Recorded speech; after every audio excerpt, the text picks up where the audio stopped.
యేసయ్య మహోన్నతుల వేడుకలు తండ్రి, అయ్యా మీరు ఉన్నవారు అనువారు ఎక్కడైనా ఇద్దరు ముగ్గురు మీ నామాలను ఏది పిలుస్తారో అక్కడ నేను ఉంటాను అని వారు ఉన్నారు చేసినటువంటి దేవుని కనుక అయ్యా మీకు వందనాలు తెలియజేస్తున్నాం. మాతో మాట్లాడితే మమ్మల్ని దీవించట్లేదు, దర్శించట్లేదు, ఆశీర్వదించండి. మాకు కావలసినటువంటి అయ్యా మీ మార్గదర్శనం ఇస్తూ మమ్మల్ని గౌరవించుకుంటున్నాము తండ్రి. ఈ రోజు వాక్య జ్ఞానంగా పెంచబడిన భాగం మార్కు సువార్త 9వ అధ్యాయం. మార్కు సువార్త 9వ అధ్యాయం 14వ వచనం నుండి నేను చదువుతున్నాను. జాగ్రత్తగా 14వ వచనం నేను చదువుతున్నాను. వారు శిష్యుల దగ్గరకు వచ్చి వారి చుట్టూ బహుజనం కూడింపుటయు శాస్త్రులు వారితో తప్పించుటయు చూచారు. వెంటనే జనసమూహం అందయు ఆయనను చూసి వివిధ అభిప్రాయాలు నుండి ఆయన ఎదురు పరిగెత్తుకుని వచ్చి ఆయనకు వందనలు చేస్తారు. అప్పుడు ఆయన మీరు దేని నుంచి వారితో తప్పించుతున్నారని వారిని అడగగా, జనసమూహంలో ఒకడు బోధకుడా, మోక ధైర్యము పట్టిన ఆ కుమారుని తీసుకొని వస్తుంది. అది ఎక్కడ వాణిని పడుకుందో అక్కడ వాణిని పడదలేను. అప్పుడు పడుకుని కొనుక్కొని మూర్ఛను దానిని నిలబొట్టుడని నిశ్చలను అడిగి కానీ అది వారిని చేత కాలేదని ఆయన చెప్పాను. అందుకు ఆయన విశ్వాసం లేదు మనము వాళ్ళగా నేను ఎంతకాలం మీతో ఉందును, ఎంతవరకు మేము సహితును, వాటిని నా ఎందుకు తీసుకునేదని వారితో చెప్పారు. వారు ఆయన ఇద్దరు వారిని తీసుకొని వచ్చింది. నిజమే ఆయనను చూడగానే వారిని వెలుగున నాడించిన కనుక వాళ్ళు నేలపడి వెలుగు కాచుకొని పొరలాడుతుంటారు. అప్పుడు ఆయన ఇది మీరు సంభవించి ఎంతకాలమైనదని వాని తండ్రిని అడుగుగా, అతడు అంటే తండ్రి బాల్యము నుండి అది వాని నాశనం చేయబడిన తరచుగా అగ్నిలోను నీళ్లను పడగలను ఏమైనాను నీ వలనైతే మా మీద కనికరపడి మాకు సహాయం చేయమనను. అందుకేసు నమ్ముట నీ వలనైతే నమ్మువానికి సమస్తమైన సాధ్యమే అని ఆయన అతనితో చెప్పాను.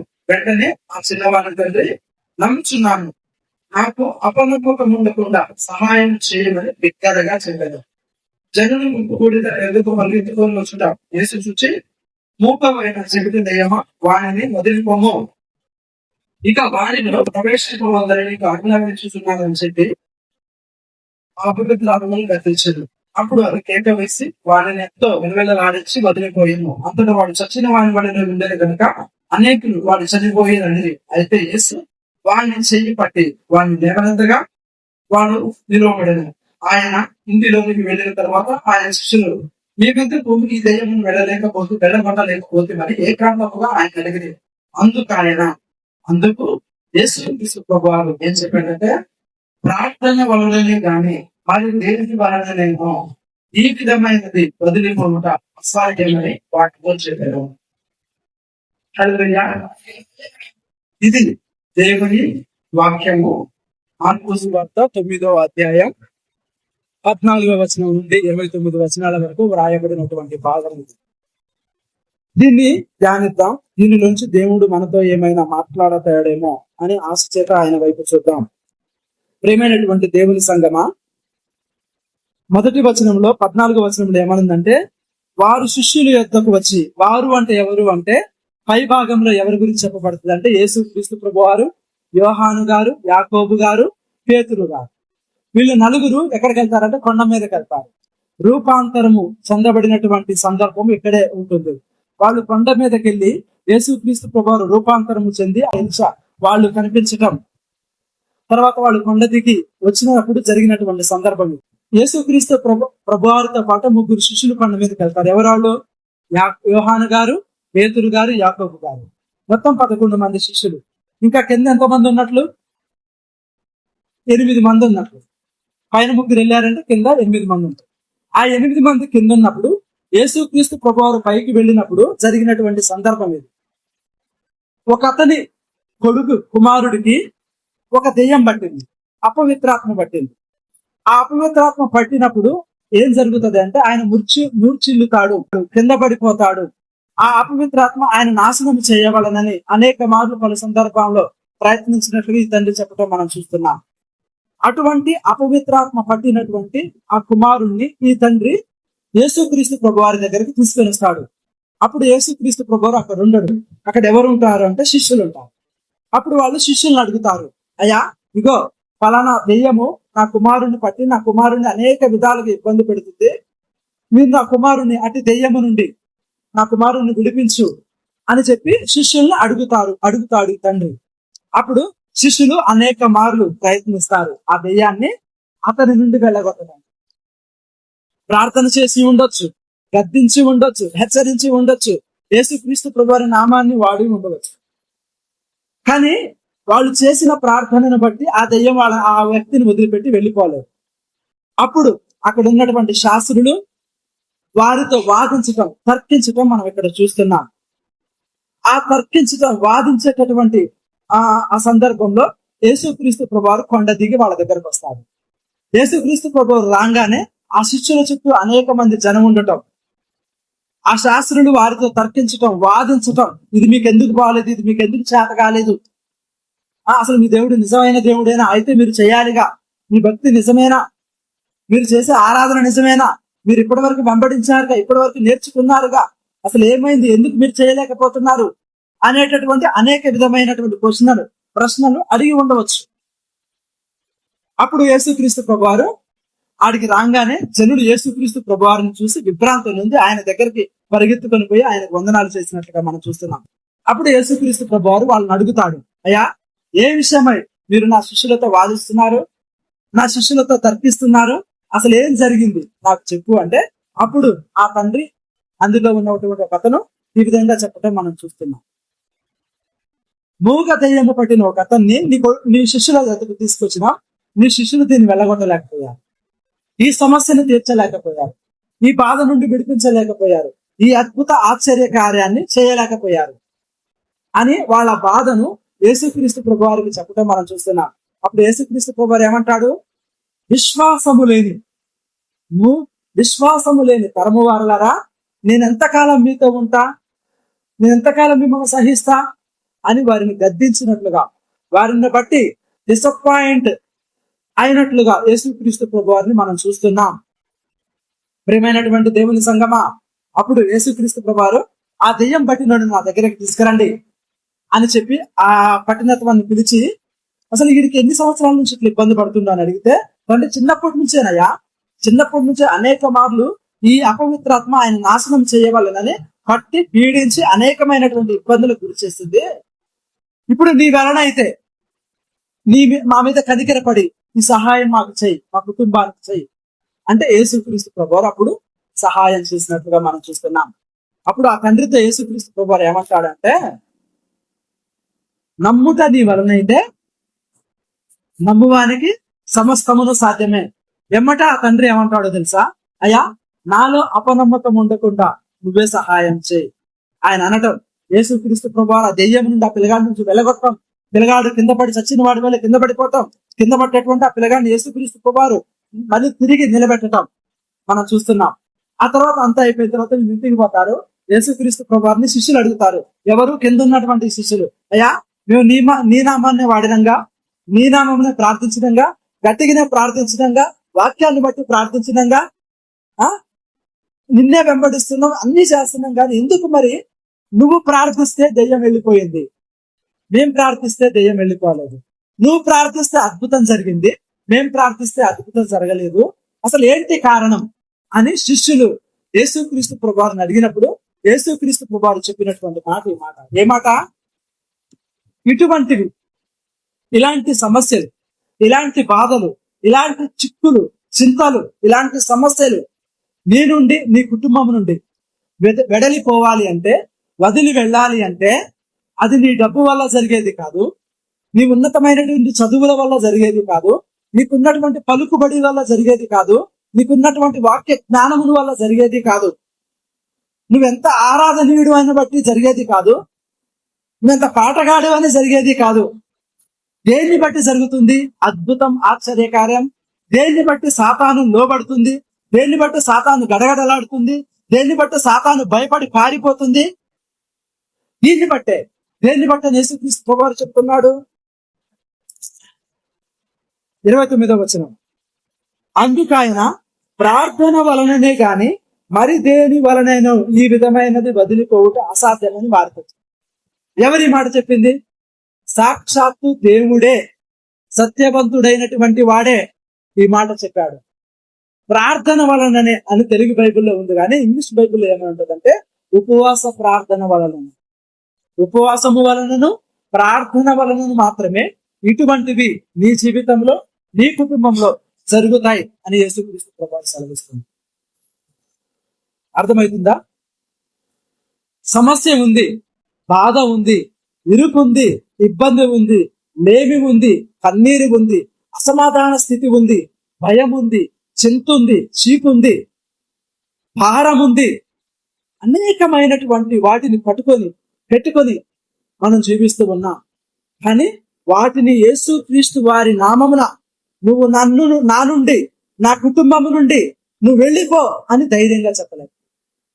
ఒకవేళ ధైర్యము చేసి చెప్పినా అది మాట వింటుందా అంటే మాటను.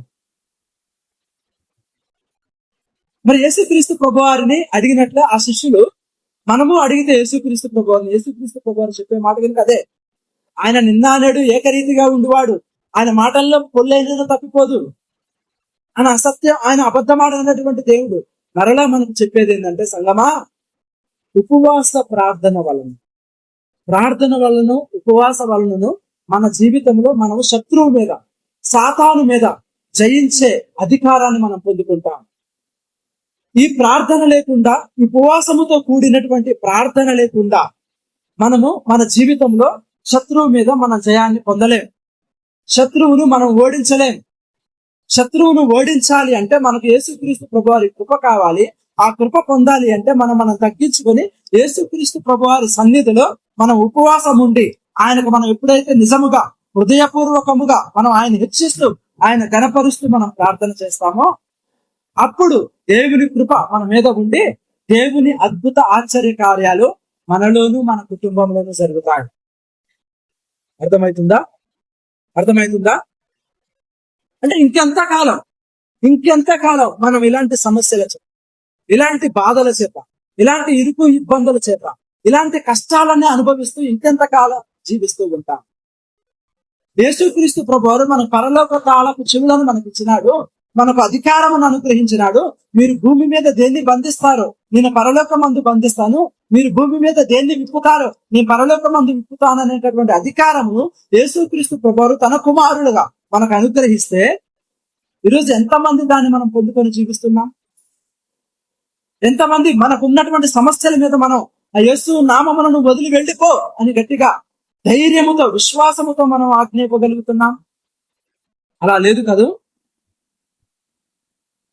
మన మీద ఎవరి పెత్తనం నడుస్తుంది? సాతాను మీద మన అధికారం నడుస్తుందా? మన మీద సాతాను అధికారం నడుస్తుందా? మనకు లోబడి, మనకు భయపడి సాతాను బ్రతుకుతుందా? లేదా సాతానికి లోబడి సాతానికి భయపడి మనం బ్రతుకుతున్నామా? ఎలా ఉంది జీవితాలు? దేవుని వాక్యం ఏమని సెలవిస్తుందంటే ఇటువంటివి కేవలము దేని వల్ల సాధ్యమైతేవి? ప్రార్థన, ఉపవాస ప్రార్థన వల్లనే. ఒకవేళ మనం జయించలేకపోతున్నాము, మనం ఓవర్కమ్ చేయలేకపోతున్నాము, మనం నిలబడలేకపోతున్నాము, మనది పై చేయిగా ఉండలేకపోతుంది అంటే కారణం ఏమై ఉండొచ్చు? మనం బలమైనటువంటి ఉపవాస ప్రార్థన చేయలేకపోతున్నాము. ఉపవాస ప్రార్థన చేస్తే మన శక్తిని పొందుకుంటాం. ఉపవాస ప్రార్థన చేస్తే మనం బలాన్ని పొందుకుంటాం. ఉపవాస ప్రార్థన చేస్తే మనం దేవుని కృపను పొందుకుంటాం. దేవుడు మన పక్షమునుంటాడు, దేవుడు మనతో ఉంటాడు, దేవుడు మన తరపున తన అద్భుత కార్యాలను చేయువాడిగా ఉన్నాడు. మరి కృపను మనం పాడు చేసుకుంటున్నాముగా. దేవుని కృపను పాడు చేసుకుంటూ జీవితాలను ఇలా వేదనతో, శోధనతో మనం బాధపడుతూ జీవిస్తూ ఉన్నాం. సంగమా, ఇలా బాధపడటానికి దేవుడు మనల్ని పిలవలేదు. ఇలా బాధపడుతూ కూర్చోటానికి మనం దేవుణ్ణి అంగీకరించలేదు. ఇలా బాధపడుతూ మనం జీవించడానికి మన దేవుణ్ణి సొంత రక్షకుడిగా అంగీకరించలేదు. ఆయన పిల్లలుగా మనల్ని ఆయన అంగీకరించారు. మనం అధికారము కలిగిన వాళ్ళు, మనకు అధికారం ఉంది. ఇంట్లో ఉన్నటువంటి ప్రతి సమస్య మీద మనకు అధికారం ఉంది. ఇంట్లో ఉన్నటువంటి ప్రతి ఇరుకు మీద మనకు అధికారం ఉంది. రోగము మీద అధికారం ఉంది, దెయ్యము మీద అధికారం ఉంది, శత్రువు మీద అధికారం ఉంది, లోకము మీద మనకు అధికారం ఉంది. మనం అన్నిటికీ జయించినటువంటి వారముగా దేవుడు మనల్ని చూడాలి. మరి ఈ అధికారాన్ని మనం వినియోగిస్తున్నామా? వాడుకుంటున్నామా? శత్రువుల మీద మనం గెలుస్తున్నామా అనేది మనం ఒకసారి ఆలోచించుకోవాల్సినటువంటి విషయం. ప్రియమైనటువంటి దేవుని సంగమా, ఒక 2 మాటలు మీకు జ్ఞాపకం చేసి మనం ప్రార్థనలోకి తీసుకెళ్తాం. ఈ భాగాన్ని నేను చదివేటప్పుడు నాకు అర్థమైన విషయం ఏంటంటే, శిష్యులు చేయలేకపోయారు కానీ యేసుక్రీస్తు ప్రభువారు చేయలేదు. శిష్యులు దెయ్యాన్ని వెళ్ళగొట్టలేకపోయారు కానీ యేసుక్రీస్తు ప్రభువారు దెయ్యాన్ని వెళ్ళగొట్టగలరు. శిష్యులు చేయలేనటువంటి ఆ అద్భుత ఆశ్చర్యకారం, శిష్యులు చేయలేనటువంటి ఆ యొక్క జన సమూహానికి ఆ ఏమంటారు సహాయం యేసుక్రీస్తు ప్రభువారు చేసింది. ఎందువల్ల చేసిండు? ఆయన ఏమి చెప్పినాడంటే, నీ ఉపవాస ప్రార్థన వల్ల ఇది సాధ్యం అంటే మనకి ఇక్కడ ఏమర్థమవుతుందంటే, యేసుక్రీస్తు ప్రభువారు ఉపవాస ప్రార్థన చేసేవాడు. దీని వల్లనే ఇటువంటివి సాధ్యమని యేసుక్రీస్తు ప్రభువారు చెప్పిండంటే, ఆయనకు సాధ్యమైంది అంటే అర్థమైంది ఆయన చేసిందనా చేయలేదనా? ఆయన ఉపవాసం ఉన్నాడు, ఆయన ప్రార్థించేటివాడు, ఆయన ఉపవాసం ఉండేటివాడు కాబట్టి, ఆయన బహుగా ప్రార్థనలో గడిపేవాడు కాబట్టి, బహుగా ఉపవాస ప్రార్థన చేసేవాడు కాబట్టి ఆయనకు సమస్తమును లోబడ్డాయి. ఇటు రండి, ఇటు తీసుకురండి, నేను చేస్తా ఈ అద్భుతాన్ని. ఎందుకంటే ఆయనకు అధికారం ఉంది, ఆయనకు నమ్మకం ఉంది, ఆయనకు విశ్వాసం ఉంది, ఆయనకు ధైర్యం ఉంది. ఎందుకంటే ఆయన ప్రార్థించేవాడికి ధైర్యం ఉంటుంది, ప్రార్థించేవాడికి బలం ఉంటుంది. ధైర్యముగా ఆ సవాలు నా దగ్గరకు తీసుకురా, నేను సాల్వ్ చేస్తా, అది ఏదైనా సరే అని సవాళ్ళని దగ్గరికి పిలిచేటటువంటి గొప్ప ధైర్యం ఉంటుంది. ఈరోజు మనకు భయపడుతున్నామా? భయపడి పారిపోతున్నామా? లేదా సమస్య నువ్వు రా నేను చూసుకుంటా అని చెప్పే వాళ్ళంగా ఉన్నామా? శిష్యులు చేయలేకపోయారు, యేసుక్రీస్తు ప్రభువారు చేశారు. ఎందుకంటే యేసుక్రీస్తు ప్రభువారు ఉపవాస ప్రార్థన చేసే అలవాటు లేదు. ఆయనకు తెలుసు ఆ అనుభవం, ఆయనకు తెలుసు దానిలో ఉన్నటువంటి శక్తి, ఆయనకు తెలుసు దాని వల్ల ఏం జరుగుతుందో, తాను ఏం చేయగలడు. మనము దీనిలో ఉన్నటువంటి శక్తిని పొందుకొని మన కుటుంబాలలో, మన జీవితాలలో ఉన్నటువంటి సమస్యల మీద మనం పోరాడదాం, సవాలును విసుదాం, హెచ్చరిక చేద్దాం, గద్దిద్దాం. అవి మన నుండి, మన కుటుంబాల నుండి దూరం అయిపోతాయి. రెండవదిగా ప్రియమైనటువంటి దేవుని సంగమా, ఇక్కడ 2 విషయాలు మీకు జ్ఞాపకం చేయాలనుకుంటున్నాను. మొదటిగా యేసుక్రీస్తు ప్రభువారు శిష్యులను చూసి, విశ్వాసము లేనటువంటి తరమువారులారా అని గద్దించారు. అయ్యా, మీ శిష్యుల యొద్దకు మేము ఈ సమస్యని తీసుకొచ్చినాం, ఈ సమస్యను తీసుకొస్తే వాళ్ళు ఈ సమస్యను తీర్చలేకపోయారు, ఈ మూగ దెయ్యాన్ని వెళ్ళగొట్టలేకపోయారు, నా కొడుకును స్వస్థపరచలేకపోయారు అని యేసుక్రీస్తు ప్రభువారికి చెప్తే ఆయన ఎమ్మటే రియాక్షన్ ఏందో తెలుసా? విశ్వాసము లేనటువంటి తరమువారు. అంటే ఏమి లేదు వాళ్ళకి? విశ్వాసం లేదు. విశ్వాసం ఉంటే అద్భుతం జరిగేది. ఈరోజు మనము విశ్వసించలేకనే దేవుని అద్భుత ఆశ్చర్య కార్యాలు మన కుటుంబంలో, మన జీవితాల్లో మనం చూడలేకపోతున్నాం. నేను ఎంతకాలం మీతో ఉంటా? ఈరోజు నేను ఉన్నాను కాబట్టి ఈ సమస్య నుండి నేను విడుదలనిస్తాను. రేపు నేను వెళ్ళిపోతున్నా, ఆ ప్రజలందరూ మీ కాడికేగా ఉరికొచ్చేది. ఈరోజు నేనున్నాను కాబట్టి నా దగ్గర గుర్తొచ్చారు, నేను వాళ్ళ సమస్యను తీరుస్తా, ఆ దెయ్యము పట్టిన వారిని విడిపిస్తా, ఆ రోగాలు పట్టిన వారిని స్వస్థపరుస్తా. అనేక సమస్యల చేత అసమాధాన స్థితిలో, శాంతి లేకుండా చీకటి చేత ఉన్నటువంటి కుటుంబాలను నేను ఆదరిస్తా, వాళ్ళని దీవిస్తా, ఆశీర్వదిస్తా. మరి రేపు నేను శారీరకంగా వెళ్ళిపోతుండగా, మరి రేపు ప్రజలు వచ్చేది మీ దగ్గరికేగా, ప్రజల సమస్యలు చెప్పుకునేది మీతోనేగా. మరి అప్పుడేలా? విశ్వాసం లేని ధర్మవారులారా, నేను ఎంతకాలం మీతో ఉంటా, నేను ఎంతకాలం మిమ్మల్ని సహిస్తా? ఇకనైనా మీకు అర్థం కావట్లేదా? ఇకనైనా నమ్మలేకపోతున్నారా? ఇకనైనా విశ్వసించలేకపోతున్నారా అని దేవుడు నిస్సహాయక స్థితిని వారి ఎడల వెల్లడిపరచడం మనం చూస్తాం. సంగమా, అర్థమవుతుందా?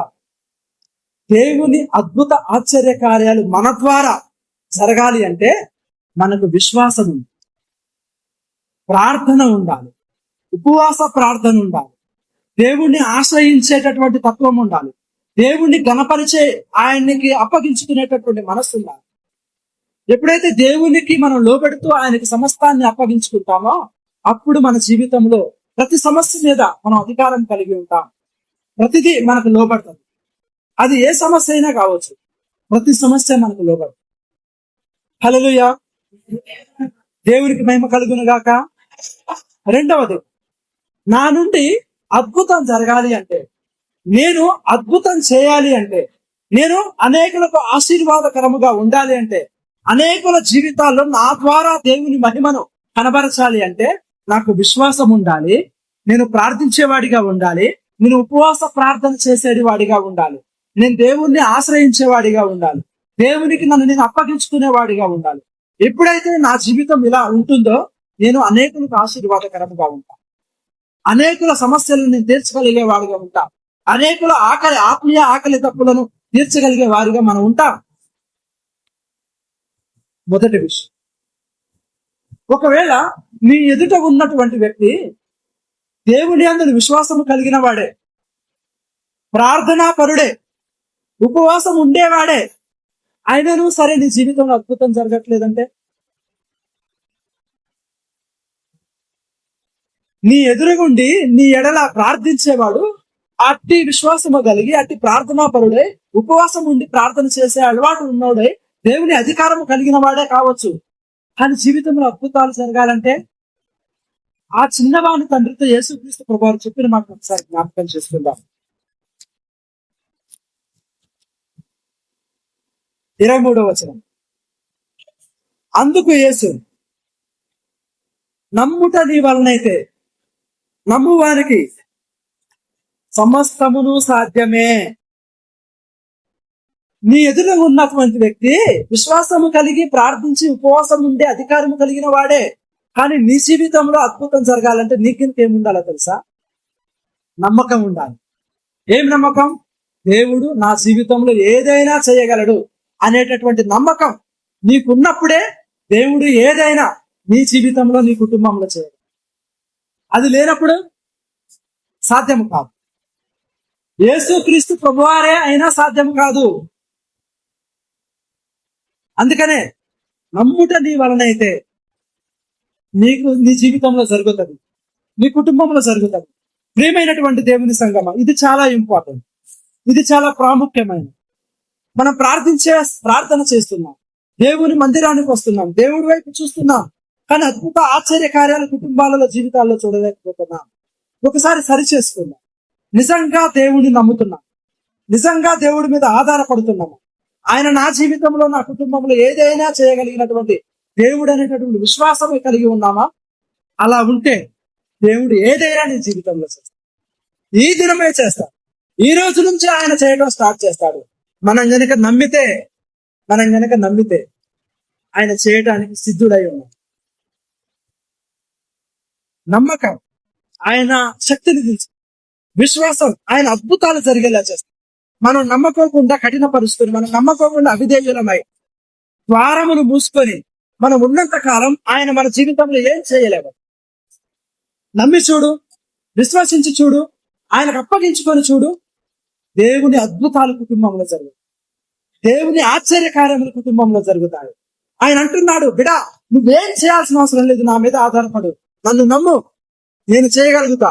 నేను నోటి మాట చేత సమస్త సృష్టిని సృష్టించినటువంటి దేవుడను, జగమును నేల పరిపాలకుడను, సర్వాధికారము సర్వశక్తి కలిగినటువంటి దేవుడను నేను నీ జీవితంలో చేయలేనా? నేను చేస్తా. చనిపోయిన వారిని సైతం లేపే శక్తి నాది. అటువంటి శక్తి కలిగినటువంటి వాడును నీ జీవితంలో చిన్న చిన్న సమస్యలను తీర్చడానికి నేను సమర్థుడనే అనేటటువంటి విషయం నువ్వెన్నడైతే హృదయపూర్వకంగా నమ్ముతావో ఆనాటి నుండే నా జీవితంలో దేవుని కార్యాలను చూడటం కాదు. అలా లేనంత వరకు సాధ్యం కాదు. ఏమంటే ఆ చిన్నవాని తండ్రి ఏమన్నాడో చూద్దామా? 24వ వచనం, వెంటనే ఆ చిన్నవాని తండ్రి, నమ్ముచున్నాను, నాకు అపనమ్మకం ఉండకుండా సహాయం చేయమని బిగ్గరగా చెప్పాను.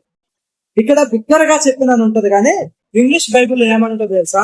ఆయన కన్నీళ్లు కార్చాడను, ఆయన ఏడ్చాడు. అయ్యా, నా అపనమ్మకము చేత, నా అవిధేయత చేత, నా అవిశ్వాసము చేత మీ అద్భుత కార్యాన్ని నేను ఎక్కడ పాడు చేసుకుంటానో, మీ ఆశ్చర్య కార్యాలను నేను ఎక్కడ పొందకోకుండా ఉంటానో, అయ్యా దయతో, అయ్యా కనికరించి, అయ్యా నాలో అపనమ్మకం ఉందా సహాయం చేయ్యా, ఎందుకంటే నీ అద్భుతం నాకు కావాలి, నీ ఆశ్చర్య కార్యాలు నా కుటుంబంలో జరగాలి. అది జరగకపోతే నా కొడుకు చచ్చిపోతాడు, ఆ శత్రువు నాశనము చేస్తాడు, చీకటి ఏలుబడి చేస్తుంది, కన్నీరు చేత నా కుటుంబం బాధపడుతుందయ్యా. నేను దీని నుంచి విడిపించబడాలంటే నాకు నమ్మకం కావాలి, అట్టి నమ్మకము కలగడానికి నువ్వే నాకు సహాయం చేయి అని ఈయన ప్రార్థన చేశారు. అర్థమవుతుందా? బైబిల్లో కామెంటరీస్ ఏమంటుందంటే the honest prayer in the Bible అని ఉంటుంది. దీని గురించి నిజాయితీ కలిగినటువంటి వెంబటే రెస్పాండ్ అయ్యి నమ్మువానికి సమస్తమును సాధ్యమే అని ఎప్పుడైతే యేసుక్రీస్తు ప్రభువు చెప్పాడో వెంబటే ఈయన ఏమంటాడో తెలుసా? నాలో అపనమ్మకం ఉండకుండా నాకు సహాయం చేయి అని కన్నీళ్లు కారుస్తూ ఆయన ప్రార్థించారు బిగ్గరగా. ఈరోజు ఎంతమంది చేస్తున్నాం అలాంటి ప్రార్థన? ఎంతమంది చేయగలుగుతున్నాం అలాంటి ప్రార్థన? కన్నీళ్లు కారుస్తూ, అయ్యా నేను పొందలేకపోవటానికి నా అవిశ్వాసమే కారణం కావచ్చు, నేను పొందలేకపోవటానికి నా అపనమ్మకమే కారణం కావచ్చు, నేను నీ యొక్క అద్భుత ఆశ్చర్యాలు చూడలేకపోవడానికి నా హృదయ కాఠిన్యమే కారణం కావచ్చు, అయ్యా దయతో ఇలాంటి దాన్ని నా నుండి తీసివేయ్యా, అపనమ్మకం కలగకుండా నాకు సహాయం చెయ్యా అని బిగ్గరగా కన్నీళ్లు కారుస్తూ ఆయనకు మొరపెట్టే వారు ఎంతమంది ఉన్నారు? మా ఆలోచించండి. దేవుడు మనకు ఎంతగానో సెలవిస్తుంది. నమ్ముట నీ వలనైతే నమ్మువానికి సమస్తము సాధ్యం. ఇట్టివి ప్రార్థన, ఉపవాస ప్రార్థన వలనే సాధ్యమవుతుంది. నువ్వు ఎదుటి వారికి ఆశీర్వాదకరముగా, దీవెనకరముగా ఉండాలని ఆశపడుతున్నావా? ఉపవాస ప్రార్థన చేయి. లోతైనటువంటి ఉపవాస ప్రార్థన చేసి దేవుని శక్తిని పొందుకొని మనకు, మన కుటుంబాలకు, ఇతరులకు దీవెనకరంగా ఉండాలి. ఆశీర్వాదం పొందుకోవాలని ఆశగా ఉందా? అయితే అపనమ్మకాన్ని నీ దగ్గరకు రాని, అవిశ్వాసాన్ని నీ దగ్గరకు రానియవా. అది దేవుని అద్భుత ఆశ్చర్య కార్యాలు నిన్ను, నీ కుటుంబాన్ని తాకకుండా చేస్తుంది. వాటికి నిన్ను, నీ కుటుంబాన్ని దూరం చేస్తుంది. శత్రువుని మీద ఏలుబడి చేస్తాడు. శత్రువుని ఓడించటం, మరి ఒకసారి చెప్తున్నాను, శత్రువుని ఓడించటం మన శక్తి వల్ల, మన జ్ఞానము వల్ల, మనకు తెలిసినటువంటి ప్రార్థన పద్ధతుల వల్ల జరగదు. శత్రువును ఓడించేవాడు యేసుక్రీస్తు ప్రభువారు ఒకడే. నీ యందుండి, నా యందుండి శత్రువును ఓడించగలిగిన వాడు ఆయన ఒక్కడే. సొంతంగా మన ప్రయత్నాలు చేసి మనం ఓడిపోతాం, శిష్యులు ఓడిపోయినట్లుగా. అలా ఓడిపోవద్దు. లోకము ముందు మనం సిగ్గుకు అప్పగించబడొద్దు. లోకము మనల్ని చూసి నవ్వొద్దు. లోకము మన భక్తిని చూసి, మన ప్రార్థనను చూసి, మన యొక్క భక్తి జీవితాన్ని చూసి లోకం నవ్వొద్దు. ఇదేనా నువ్వు పోయి నేర్చుకుంది? ఇదేనా నీకు కలిగిన విశ్వాసం? ఇదేనా నువ్వు నమ్మినటువంటి నమ్మకం? ఇదేనా నీ దేవుడు నీ జీవితంలో చేసింది అని లోకము వారితో తర్కించింది, వారితో వాదించింది. శిష్యులను చూసి ఈరోజు నీతో, నాతో ఆ విధంగా లోకం చూసి నవ్విద్దేమో, వాదిస్తుందేమో, తర్కిస్తుందేమో. ఇదేనా నీ దేవుడు నీ జీవితంలో చేసింది? ఇదేనా నువ్వు ప్రార్థిస్తే జరిగేటటువంటి అద్భుతం?